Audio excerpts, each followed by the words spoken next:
Bonjour à toutes et à toutes et bienvenue dans Était une fois le cinéma, votre podcast qui parle de cinéma et de séries parce qu'il faut toujours savoir se faire plaisir. Donc du coup on se retrouve aujourd'hui au sommaire de cette émission, on va parler d'un petit réalisateur pas très connu, un petit réalisateur qui a une toute petite carrière, qui a su faire quelques petits films en indé, voilà, donc bon je vais arrêter de vous mentir globalement, de vous raconter des blagues à coups de poudre de perlimpinpin, il est temps de vous parler de Martin Scorsese, oui, ou Martin Scorsese pour la langue de Molière. Du coup Martin Scorsese, petit réalisateur américain, italiano-américain justement, qui nous revient avec un nouveau film que perso j'attendais pas du tout avec impatience, et vous sentez toute l'ironie de cette phrase. Du coup il nous revient avec Killer in the Flower Moon, justement son nouveau film avec Leonardo DiCaprio, avec De Niro, et qui va nous parler notamment du génocide, enfin du massacre d'une population indienne. Et donc du coup je vais vous en parler maintenant, bien sûr. Bah non, les gens. Aujourd'hui, sur ce podcast, je vais pas vous en parler parce que tout simplement, j'ai décidé, pour vous parler au mieux du film, de vous en parler demain, pour le podcast de demain ou de samedi, pour la simple bonne raison que en fait, j'ai envie de vous parler du film un peu plus à tête reposée et de le digérer. Je suis allé le voir mercredi à la première heure au cinéma, j'ai apprécié le film, j'ai beaucoup apprécié le film. Là je vais le revoir ce soir avec des copains pour le digérer un peu mieux et avoir d'autres sons cloches qui peut-être voir des choses que moi je n'ai pas vues, parce que j'aime avoir des avis divers, même si j'ai le mien fondé dans le marbre, j'aime bien avoir des avis divers. Et du coup, par la suite, on fera tout simplement l'analyse du film demain. Je ferai le podcast demain, et donc publication normalement samedi. Du coup, aujourd'hui, j'avais envie de vous parler sur cette émission, justement, de Martin Scorsese, parce qu'on parle pas assez de Martin Scorsese. C'est un homme très tendu, qui a une grande carrière quand même, faut le dire, parce que Le Bouc refait son premier film en 67. Bon, après, il fait que Bertha Boxcar 5 ans plus tard, en 72. Après, il suivra quand même un film tous les ans, tous les 2 ans pendant plusieurs années, puis tous les 3 ans, et là on n'a pas eu de Scorsese depuis 4 ans, et encore, si on peut compter 7 depuis son dernier film au cinéma, parce que le dernier, je vous rappelle, The Irishman, était sorti directement sur Netflix, et à part quelques chanceux qui ont eu la chance de le voir dans quelques salles à Paris, dans une salle notamment à Paris, vous n'avez pas pu profiter pleinement de ce magnifique spectacle qui était The Irishman. Et en tout cas, dites-moi ce que vous pensez de The Irishman dans les commentaires pour ceux qui l'ont vu. Du coup, j'ai envie de faire un podcast un peu différent où je prends beaucoup de plaisir à parler de ce réalisateur. Du coup, qu'est-ce que vous savez pas sur Martin Scorsese? Que c'est un réalisateur italiano-américain, réalisateur, acteur, scénariste, producteur italiano-américain, né le 17 novembre 1942, donc il va fêter bientôt ses 81 ans. Papy tient sérieusement la route. De parents siciliens, il passe son enfant dans le quartier new-yorkais de Little Italy, qui aujourd'hui n'existe quasi plus, à moins que vous ayez une DeLorean pour aller voir dans le futur à quoi ça ressemblait, voilà, qui lui inspirera notamment nombreux de ses films. On peut citer justement un des films qu'on va parler, dont je ne vais pas citer, mais notamment Main Street, qui a un cœur très important, justement, dans ce film-là en particulier, notamment de la petite... dans les petits voyous de ce petit coin d'Amérique, et aussi simplement parce que c'est ainsi quelqu'un d'assez particulier, Martin Scorsese, quand tu sais qu'à la base il voulait se destiner à être prêtre. Alors je ne sais toujours pas comment un homme qui a sniffé autant de coke peut devenir à l'opposé prêtre, mais je pense que c'est surtout un bandit qui voulait faire des films. Mais un chouette bandit, on a affaire à un très joli bandit, et... globalement, Martin Scorsese, pour moi, ça fait partie de ces réalisateurs que je pense que tout le monde aime au moins un film, même ceux qui n'aiment pas spécialement son cinéma ont un film marquant de lui. Donc, si vous voulez me dire un Scorsese qui vous a touché, vous pouvez tout simplement m'envoyer un message dans les commentaires, et je vous enverrai du coup en privé un message pour m'envoyer un audio, et vous pouvez me dire quel était votre Scorsese préféré et pourquoi. Et attention, soyez poussés, parce que j'aurai beaucoup de choses à critiquer si vous le dites mal. Donc du coup, aujourd'hui, j'ai décidé sur cette émission de vous parler de 3 Scorsese relativement différents des uns des autres, mais justement qui pour moi respirent le scorsésien, si vraiment moi ce que j'aime c'est Scorsese, c'est cet esprit-là, cet esprit justement divers et varié. Et justement, j'avais envie de vous parler de 3 films qui sont sortis à 3 périodes différentes de sa vie, et qui globalement amène, je pense, à des choses beaucoup plus intéressantes que vous pouvez croyer. Putain, je parle super bien la France. Donc du coup, nous allons partir du côté du premier film qui est We Were Knocking at My Door. Avec un nom aussi long, franchement, Martine, tu débloques un max. Alors sachant que ton film à la base devait s'appeler A Call First. Je t'appelle en premier dans la langue de Molière. Donc du coup, c'est le premier film qu'il tournera justement en 1965 et il mettra littéralement 3 années à le terminer. C'était le cas quand même de beaucoup de réalisateurs, de faire des films qui se duraient beaucoup dans le temps, et c'est justement parce qu'il y a entre les problèmes de financement et les premiers retours qu'il a eu, du coup Martin Scorsese a retourné des scènes, notamment avec son acteur fétiche que vous pouvez voir son nom sur l'affiche si vous regardez ce podcast sur YouTube, de Harvey Keitel. Harvey Keitel justement, dont c'est un des premiers grands rôles principaux, et justement... Oh là là, qu'est-ce qu'il est beau, faut le dire, hein. À l'époque, Harvey Keitel, même aujourd'hui, je trouve que c'est un très bel homme, et c'est pour ça que ça me fait toujours plaisir de le revoir au cinéma. Du coup, Martin Scorsese, de quoi ça parle? What Were Knocking at My Door. Du coup, je vais dire premier film de Scorsese, ça sera moins long. JR est un jeune homme vivant de magouille dans le quartier de la Little Italy, vous voyez, on y retourne toujours, à New York, quand il rencontre une femme nommée Suzanne. Il désire rapidement l'épouser, bon, parce que c'était la mode à l'époque. Pourtant, lorsqu'il découvre qu'elle a été violée, il repousse dans un premier temps la jeune femme, finissant pour admettre la dérangeante réalité. Il revient cependant vers elle, mais après le mot très maladroit « je te pardonne », c'est là alors qu'elle rompt toute relation avec lui. Du coup, ce speech justement Wikipédia-esque, justement, je pense, résume bien et pas forcément bien le film, parce que c'est quand même, ça tourne certes beaucoup autour de la romance et des personnages, mais on va y venir pourquoi.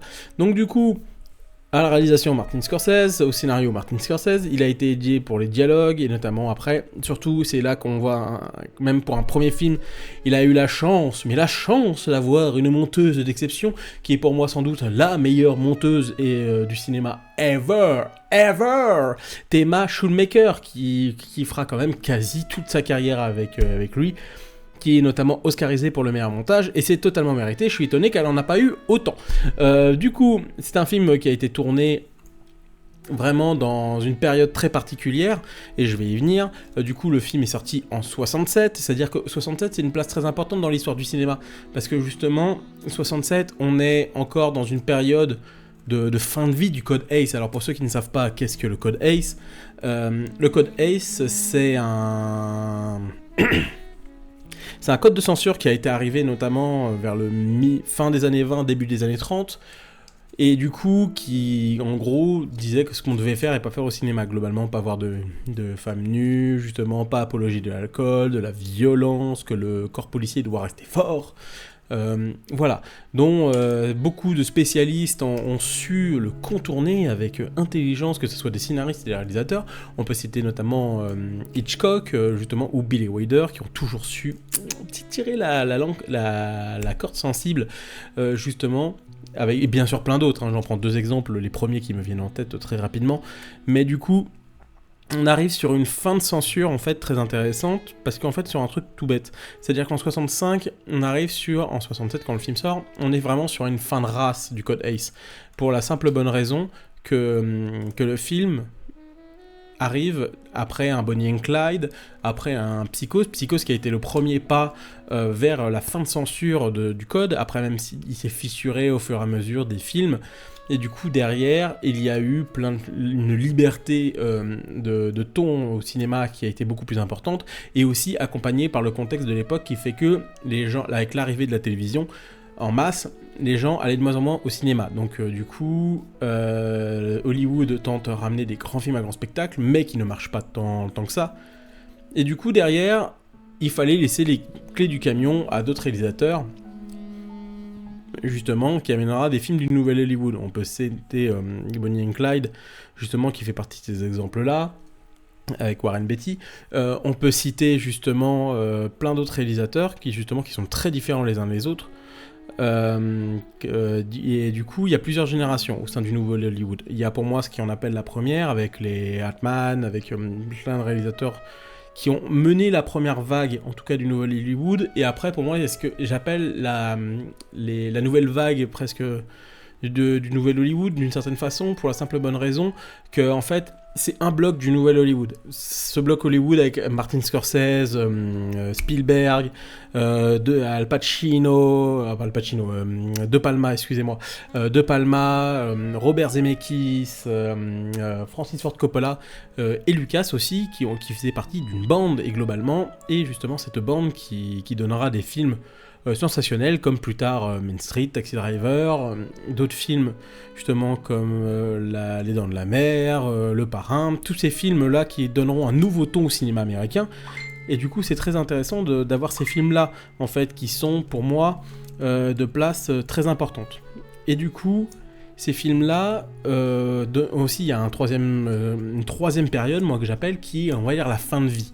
La fin de vie et aussi son variant arrivé plus dans le tard. Je peux citer par exemple des John Carpenter et des Michael Mann, qui sont des réalisateurs qui sont arrivés bien plus tard. Alors c'est juste une parenthèse que je fais comme ça, qui sont arrivés bien plus tard pour la simple bonne raison que par exemple Michael Mann je crois qu'il avait fait ses études en Angleterre, il est arrivé aux États-Unis, il était bien plus tard, donc quand il fait son premier film, on est déjà presque fin 70, début 80, et pourtant on le situe presque un petit peu comme le Nouvel Hollywood, parce que pour les thèmes qu'il apporte et tout ça, pour une certaine forme de cinéma, oui, mais il est pas sur la même ambiguïté, sur la même ligne que par exemple pouvait l'être un Scorsese, un De Palma ou un Spielberg. Dans l'idée. Pareil pour Carpenter qui est pour moi, je le définis comme un nanar de droite. C'est un faux parce qu'il le dit lui-même, je suis un capitaliste, nous sommes tous des capitalistes. Et c'est ça qui est intéressant chez lui, de se dire que cette chose très importante, c'est que son cinéma, justement, il est en contrefaçon, il filme pas du tout de la même façon qu'un Scorsese ou un De Palma. Il y a un côté très westernien, très old school, très vintage, d'une certaine façon, chez Carpenter, qui fait que on le situe au Nouvel Hollywood, mais on le situe pas de la même façon. Parce que, et même idéologiquement, hein, tu regardes un film comme Un Saut, Halloween ou The Fog, tous ceux qui suivront jusqu'au début des années 80, on n'est pas sur le même mood, c'est clair. Surtout avec des films comme New York 1997, qui pour moi qui ferment la boucle à l'époque. Donc voilà. Et donc What Waiting on My Door, justement, arrive dans une période de fin de Code Ace où on laisse dans ce film, on a une certaine radicalité, où on montre la violence, une violence plutôt crue, limitée par le petit budget de $75 000 qu'a Scorsese, qui pour certains vont dire c'est énorme pour l'époque, hein, à récupérer justement une somme pareille, et du coup il va à l'essentiel de sa narration, justement par ce petit budget, pour aller à l'essentiel de la narration, aller vers un film qui justement est du coup très intéressant dans la manière de montrer ce Little Italy de manière très crue, c'est-à-dire on n'est pas sur le New York propre de certains cinéastes de l'époque, même si d'autres sont passés avant. Je pense à des Panic à Needle Park qui arriveront même, je crois qu'ils arriveront un peu plus tard pour nous montrer la drogue, le côté sale de New York, mais là on est vraiment sur une ville où il y a des petites frappes, voilà, qui n'hésitent pas à être dans la violence, mais aussi où il y a de l'amour. Et aussi, justement, c'est pour ça que ce personnage de Suzanne est très intéressant, parce que ce personnage montre aussi les paradoxes directs scorsésiens entre une certaine violence et aussi à la fois sa foi, parce que justement pourquoi il la rejette, il veut l'épouser contexte de l'époque, parce que comme je disais c'était la mode à l'époque, mais surtout parce que contexte religieux. Scorsese est une certaine forme un transgressif puritain, d'une certaine façon, c'est-à-dire qu'il n'a pas peur d'aller dans une certaine forme de transgression, mais ça reste quelqu'un de très puritain dans sa foi, dans sa fougue religieuse, et ça se ressent dans la manière dont, par exemple, à l'époque, se marier très vite, et rejeter quelqu'un qui a perdu sa virginité, donc quelqu'un d'impur. Mais du coup, derrière, c'est quelqu'un aussi qui avait une certaine transgression, parce que quand le personnage de Kettel se voit pour lui accorder le pardon, alors que techniquement aujourd'hui c'est quelque chose qui peut choquer, de dire qu'il lui accorde le pardon alors que ce n'est absolument pas de sa faute, et de toute façon c'est très important de le dire, que les victimes méritent d'être écoutées, et du coup c'est alors que du coup elle va rompre totalement avec lui, comprenant que c'était un gros con. Mais du coup c'est un film qui est très intéressant parce qu'il nous montre une certaine forme de l'amour, et surtout de ce que la scorsésien, c'est-à-dire que par exemple, et surtout de la manière dont il joue. Je pense que la scène la plus réussie du film, c'est la scène d'amour sous la musique des Doors, qui est sans conteste une chanson que je trouve magnifique de The End des Doors, mais globalement avec justement ce montage de Shoemaker qui perso je trouve donne une supplétion de poésie à cette scène, et je trouve ça très intéressant, et justement ça amène vraiment toutes les bases du cinéma scorsésien. C'est-à-dire qu'aujourd'hui c'est un film qui dure 90 minutes, juste une petite heure 30, vous pouvez trouver ça un peu long et tout ça, mais c'est toujours important de se dire d'où partent ces réalisateurs, qu'est-ce qu'ils ont fait pour progresser. Et je pense que c'est important pour un Scorsese qui justement s'est fait reprocher qu'il manquait quelque chose à ce pas. T'as fait un premier film, ok, voilà, mais du coup, derrière, il a fait un autre film pour Corman en 72, qui était Bête à la Boxcar, qui, moi, perso, je trouve intéressant, mais il y a des pattes scorsésiennes, mais ça manque encore de quelque chose, jusqu'à que 8 ans plus tard... 6 ans plus tard, il va passer du côté de Main Street, là où je pense qu'il a compris son talent et où il devait aller dans sa vision de cinéma. Et quelque part, est-ce qu'on peut dire que Van Clonking et Mydor est un prémisse de Main Street ? Peut-être. Ce n'est pas à moi d'en décider, mais globalement ça reste un film intéressant, même je pense que pour tout jeune cinéaste, de comment faire un film à petit budget, et surtout savoir comment amener un film de manière originale, un cinéma justement approfondi, un cinéma qui va toujours plus haut, toujours plus loin. Ça reste toujours intéressant de pousser les frontières cinématographiques au bout. Et justement, de toute façon, les premiers films sont des films justement où tu tentes des choses, où c'est intéressant. Et surtout que je vous fais remarquer que du coup, il est né en 42, il fait le film, il a 25 ans. Donc ça dit, justement, ça montre le jeune homme qu'il est, et à quel point derrière, il va pousser son principe au plus loin possible. Donc du coup, je vous le conseille, ce film de Scorsese, pour simplement être curieux, de pousser la filmographie de Scorsese à son maximum. Et d'ailleurs, ça donnera beaucoup d'idées à d'autres réalisateurs, parce que je voulais le caler celui-là, justement, notamment un réalisateur comme Spike Lee. Pour son tout premier film, Nola Darling, justement son premier film, qui deviendra par la suite une série sur Netflix de 2 saisons, dont je vous conseille vivement le visionnage. Du coup, parce que c'est vraiment... on sent la patte scorsésienne justement dans cette manière de filmer New York, dans cette manière d'amener les personnages et de jouer avec le récit. Donc du coup, globalement, c'est un premier film qui est très intéressant, dont je vous conseille vivement le visionnage, et surtout soyez curieux. C'est un premier film, donc allez jusqu'au bout.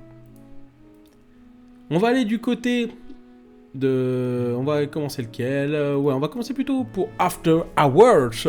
After Hours, dont il y a une très bonne vidéo sur YouTube, je vous la mettrai pas en description, mais allez la voir quand même si vous tapez After Hours Scorsese en vidéo français. C'est un film qui est très très très intéressant, parce que ça va pour moi amener le prochain film de Scorsese, et justement ce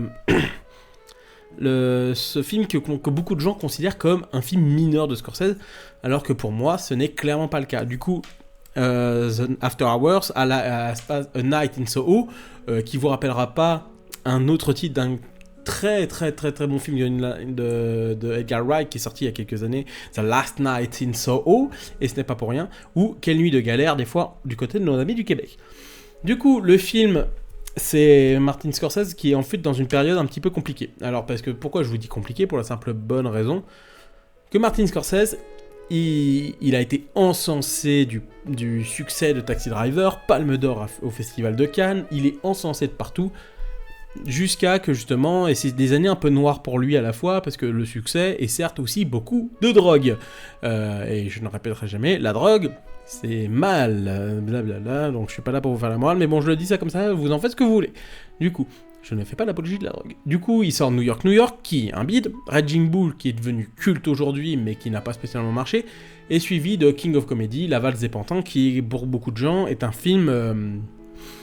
Moi, perso, que je trouve excellent. Perso, pour moi, c'est Joker en réussi, hein, mais bon, excusez-moi. Bah, après, je dis ça, je n'ai pas de Joker. C'est bon. Hatez-moi dans les commentaires, je suis prêt. Mettez-moi une joute de votre haine. Et du coup, période très très compliquée, où il va retourner à, pour moi, du cinéma, on va dire du cinéma express, on va dire, où il revient à un film à 4,5 millions de dollars, un film, on va dire... où il revient à l'essence de son cinéma. Un cinéma que moi, perso, que j'aime beaucoup. Très proche de ce qu'il faisait à l'époque de Main Street ou de de Main Street ou de notre précédent film, mais aussi de Taxi Driver, tourné dans l'urgence, tourné dans une manière rapide et excellente. Et du coup, le film, justement, ça parle justement de Paul Hackett, qui est un petit informaticien timide. Il va rencontrer une nana, du coup après un moment, il lui donne son numéro, et après va commencer doucement une nuit à tourner dans les apocalypses de l'enfer de la ville, du quartier de Soho. Du coup, clairement, c'est un film que, voilà, avec ce pitch, vous allez me dire, mais c'est quoi justement ça part. Il va rencontrer de personnage en personnage, totalement aussi éluberlus que les uns que les autres, et ça reste quand même très intéressant pour un principe. C'est-à-dire qu'on revient à un film, pour moi, esprit. Et c'est une comédie, surtout que ça faisait quand même quelques années qu'il n'était pas retourné à la comédie depuis l'échec de La Valse des Pantins, même si c'est plus dramatique que comédie noire dramatique. Là, clairement, on rigole beaucoup plus avec ce personnage qui va subir toute la foudre justement de ce quartier totalement fou. C'est très intéressant parce que justement Martin Scorsese part avec un nouveau chef-op aussi, qui est justement Michel Ballos, qui est un chef-op allemand, notamment très connu pour avoir tourné avec... il avait tourné avec, je crois, Wim Wenders. Il a fait pas mal de films avec Wenders. Il a fait des films avec Paul Newman. Il a fait Dracula de Francis Ford Coppola aussi, de mémoire. Il avait fait un film avec Redford aussi. Il a aussi beaucoup tourné encore avec Scorsese, pour notamment Gang of New York, Les Affranchis. C'était lui à la photo. Donc voilà, on a sur une dynamique autre de ces films où, par exemple, New York, ça c'était allé sur des mois, la King of Comedy pareil, Raging Bull pareil. Donc clairement, là, c'est un film qui se tourne très vite, avec un esprit justement de vitesse que moi je trouve très intéressant. Et c'est un film justement qui nous montre à quel point l'homme est faillible.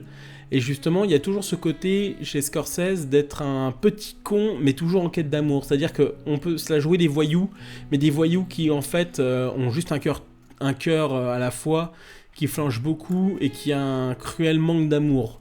Et justement, c'est pour ça que tous les personnages féminins vont très souvent se léguer contre le personnage principal. Et justement, c'est un film qui est très intéressant sur ça.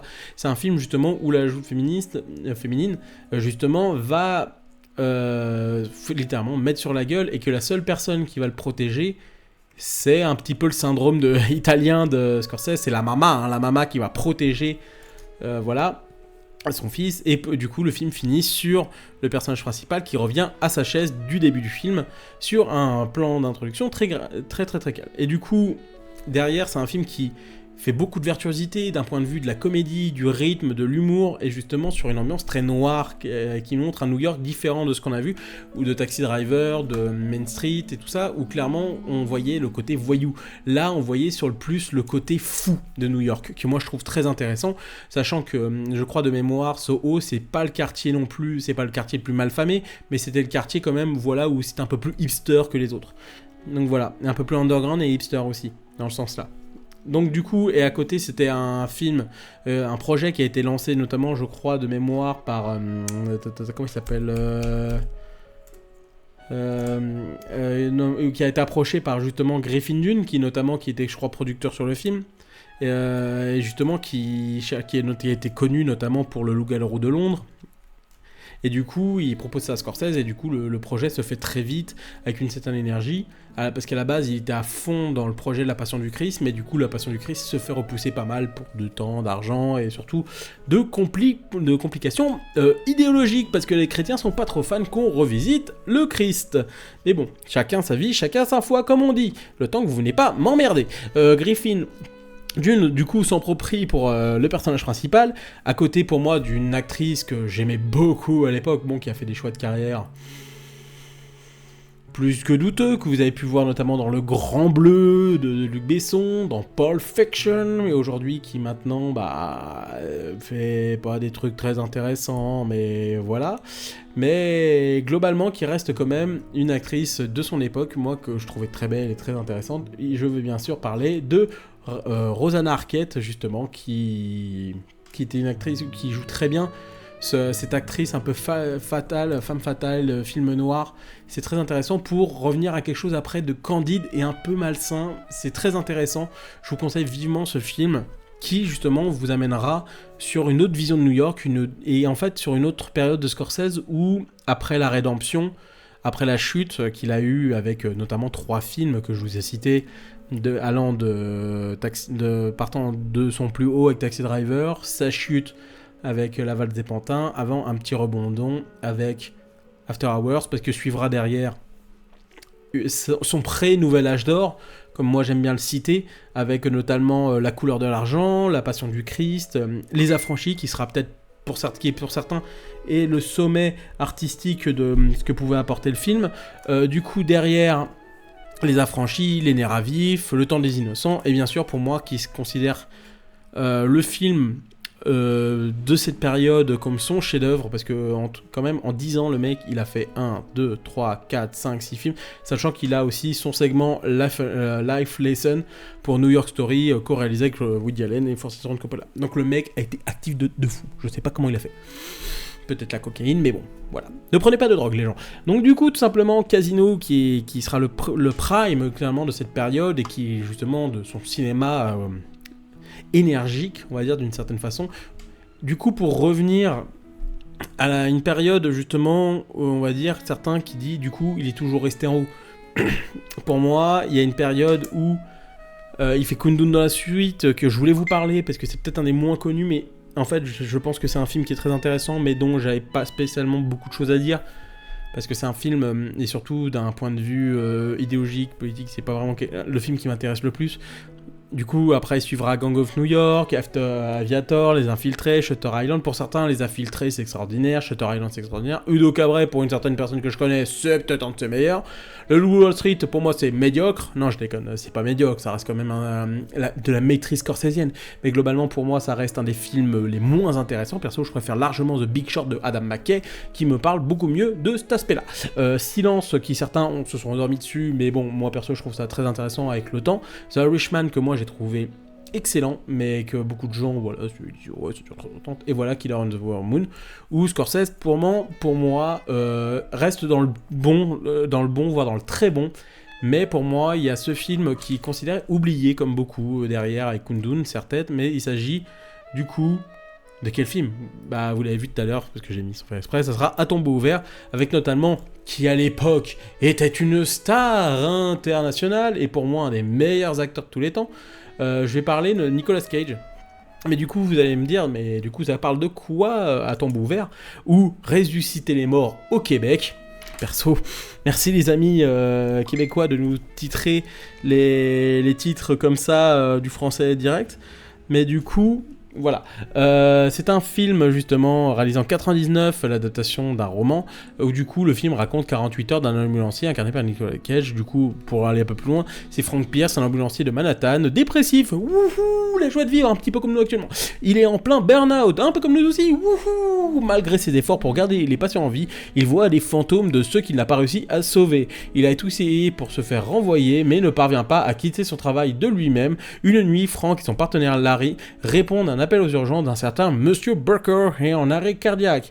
Frank va se lier d'amitié avec la fille désemparée de la victime, Mary. Cette dernière était une ancienne junkie. Après, certains, vous pourrez me dire, c'est le Wikipédia, donc c'est beaucoup plus condensé, mais il s'appelle beaucoup plus long que ça. Donc du coup, on part du coup sur pourquoi je vais vous parler de ce film. Alors déjà, parce que je trouve que globalement, c'est un des films les plus sous-estimés de...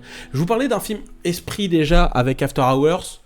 Là, on est encore beaucoup plus là-dedans, où on rentre dans un film que je trouve extraordinaire et très très très souvent oublié chez les fans de Scorsese. Déjà parce que, alors certes, le sujet est moins reluisant, dire oui, bon, tu vas suivre un infirmier qui est sous les 48 heures. Mais globalement, ça reste, alors c'est ça, mais j'ai envie de dire, comme dirait un très grand réalisateur qui s'appelait Marcel Carnet, vous pouvez donner 10 films à 10 réalisateurs différents, vous aurez du navet au chef-d'œuvre, et bah clairement, on est très proche du chef-d'œuvre avec Martin Scorsese sur ce sujet-là. Là où je pense que certains réalisateurs n'auraient pas su amener pleinement la force émotionnelle, justement, de ce film, et bah clairement, Martin Scorsese a réussi à le pousser à son paroxysme, en ramenant justement plus que la dépression, mais en nous noyant pleinement dedans, dans une dépression qui nous amènera au fin fond du gouffre du personnage de Nicolas Cage. Et ça, c'est très intéressant, en nous montrant un New York aussi malade, parce qu'on reste du côté de Manhattan, mais justement un New York malade, où tout simplement les gens n'arrivent plus à vivre, n'ont plus de joie de vivre, et ce personnage qui justement en plein burn-out, et justement tout, et a presque une valeur christique en allant sauver les gens.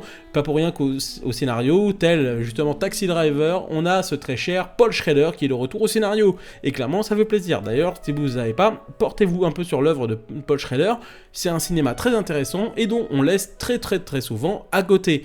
Du coup, ce film, c'est un film qui va 400 à l'heure, justement, qui n'arrête jamais, où justement, mais on prend toujours le temps de développer carrément la pensée malade de ce personnage, qui justement veut juste être heureux dans sa vie, mais malheureusement n'y arrive pas, et du coup, ça s'est sublimé grâce à la magnifique photo, justement, et le montage de, bien sûr, notre très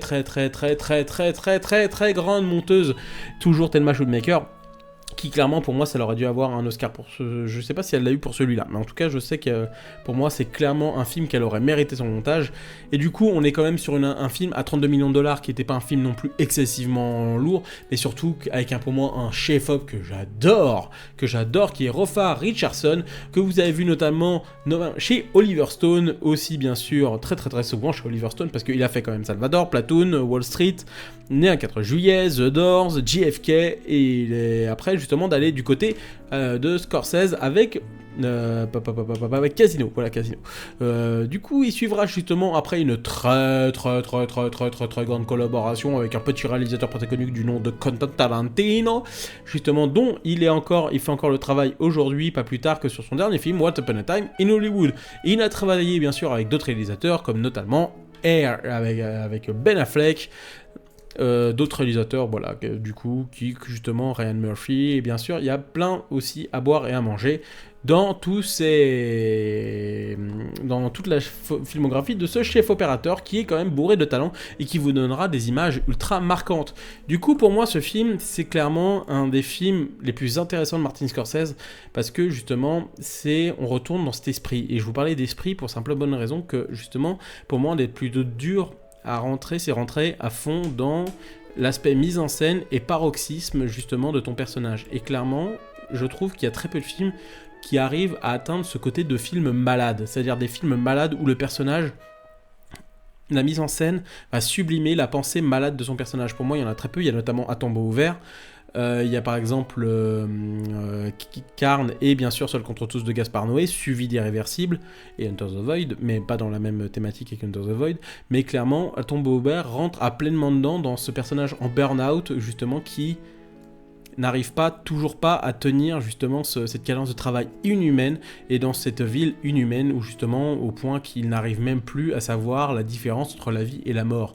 Et c'est pas pour rien que sur l'affiche que je vous montre sur ceux qui sont sur YouTube, À tombeau ouvert est un film justement très intéressant sur la vigueur christique. Est-ce que ces gens qui prennent le temps de sauver d'autres vies au détriment de leur santé, et ça je pense que vis-à-vis d'une certaine période qu'on a eue en 2020, beaucoup de gens l'oublient, et à quel point la santé est quelque chose de très important, et que je rappelle à certaines personnes dont je ne tairai le nom pour peine de ne pas me faire emmerder, simplement qu'il faut aider les gens, et justement le corps sanitaire et social et aussi médical. Donc voilà, ce film de Martin Scorsese est justement accompagné de Nicolas Cage, qui aujourd'hui,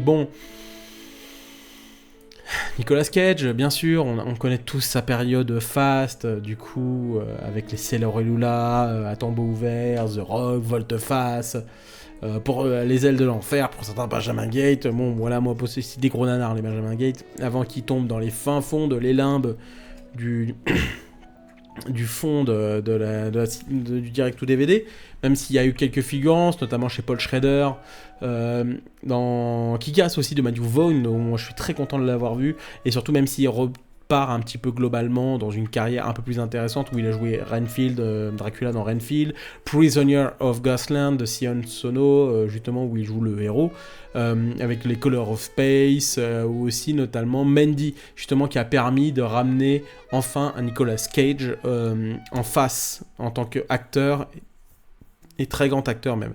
Donc du coup globalement, il y a bien sûr aussi d'autres réalisateurs, comme John Goodman, que je ne présente plus, Patricia Arquette aussi, qui est dans le coin. Donc du coup, voilà, c'est un très beau casting, mais justement dont on se souviendra, je pense, ce film beaucoup plus déjà pour la performance de Nicolas Cage, et aussi par la mise en scène de Scorsese, parce que pour moi, ça fait partie de ces films, encore à l'époque, où, alors... Je pense que ça fait partie... On dit que ouais, le Wall Street, il va à 100 à l'heure, il va très lent. Alors moi, perso, je trouve qu'il va beaucoup plus vite dans ce film. Et il arrive toujours à sublimer sa narration à 400 à l'heure, beaucoup plus facilement dans ce film.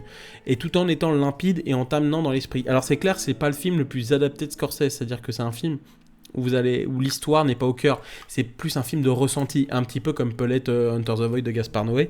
Ou d'autres films comme ça, qui sont un but de vous amener un voyage presque de transe dans l'idée. Donc voilà, c'est 3 films de Scorsese que je vous conseille vivement. Alors certains vont me dire, oui, mais Scorsese, tu t'es connu et tout ça, tu fais que tu as fait sur la base et tout ça. Bah, tout simplement, je vais être poli, hein, je vous emmerde, parce que simplement, je fais ce que je veux, je dis ce que je veux, c'est mon podcast. Et j'ai envie de me faire plaisir, parce que j'aime me faire plaisir en matant des bons films, ou même des nanars des fois, ça peut être toujours rigolo. Donc du coup, j'espère que vous avez aimé ce podcast. On est parti sur 35 minutes de podcast, ce qui peut être énorme pour d'autres, moins énorme pour d'autres, mais c'est toujours un plaisir de parler cinéma avec vous. Justement avec ce ton léger, décalé, où Ted Scorsese, j'étais à 100 à l'heure tout le long de l'émission. Alors certes, à des moments, j'ai dû reprendre mon souffle, mais à des moments, je peux pas faire autrement parce que je n'ai que 2 poumons. En tout cas, j'espère que vous allez apprécier ça. En tout cas, je vais développer les réseaux sociaux globalement pour la chaîne. Je suis revenu en force, j'ai mis pas mal de reels, je prépare pas mal de reels pour vous conseiller des petits films. Et en tout cas, merci à tous ceux qui m'ont dit, pour mon retour, qui m'ont soutenu sur les petits reels, parce que ça me fait vraiment que ça a permis de conseiller des films. Donc du coup, je vais essayer de travailler ça globalement, j'ai un peu de temps en ce moment. Donc voilà, ça me fait super plaisir de travailler avec vous, de travailler pour vous, de vous offrir du contenu sur cette chaîne. Et j'espère que vous reviendrez très nombreux, en tout cas, sur cette chaîne. En tout cas, portez-vous bien, je vous dis donc, regardez des films, soyez curieux, vive le cinéma, vive la série, et vive Martin Scorsese. À la prochaine. Ciao.